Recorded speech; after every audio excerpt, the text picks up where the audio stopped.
Galera, novo funk 2015, hein? Se liga só na pegada. Depois que inventaram o WhatsApp, hein? Esse funk é pra todos os amigos experientes, galera que gostam de estratonamentos. Esse funk é pras novinhas, mas também pras senhorinhas. Não importa casada, solteira, enrolada ou junta que tem namorado.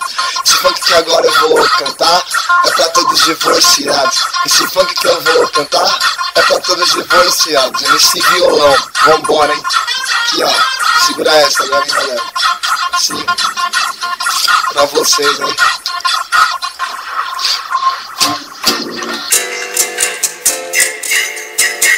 Depois que inventaram o WhatsApp, o Face quase sumiu.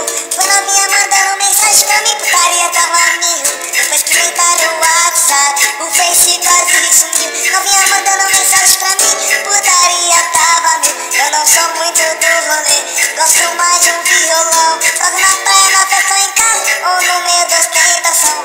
Percebi que não dá certo, que a novinha tem frescura.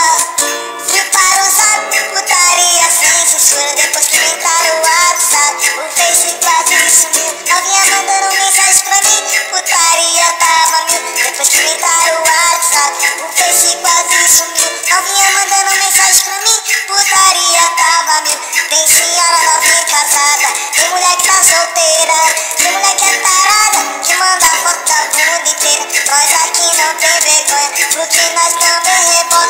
O que nós mostra para ela, é o tamanho da nossa piroca. Depois que inventaram o WhatsApp, o Face quase sumiu. Novinha mandou mensagem, tava mil. Depois que inventaram o WhatsApp, putaria tava mil. Novinha mandando mensagem, sim, então monetiza Face. Fui pro zap nas mensagens. Olha só, acabaram de pôr num grupo de sacanagem. O celular acabou de travar, resultado de vídeo de putaria. Eu quero WhatsApp, quero zap a noite em dia. Depois que inventaram o zap, o Face quase sumiu. Novinha mandando mensagem pra mim, putaria tava mil. Depois que inventaram o WhatsApp, o Face quase sumiu. Novinha mandando mensagem pra mim, putaria tava mil. Então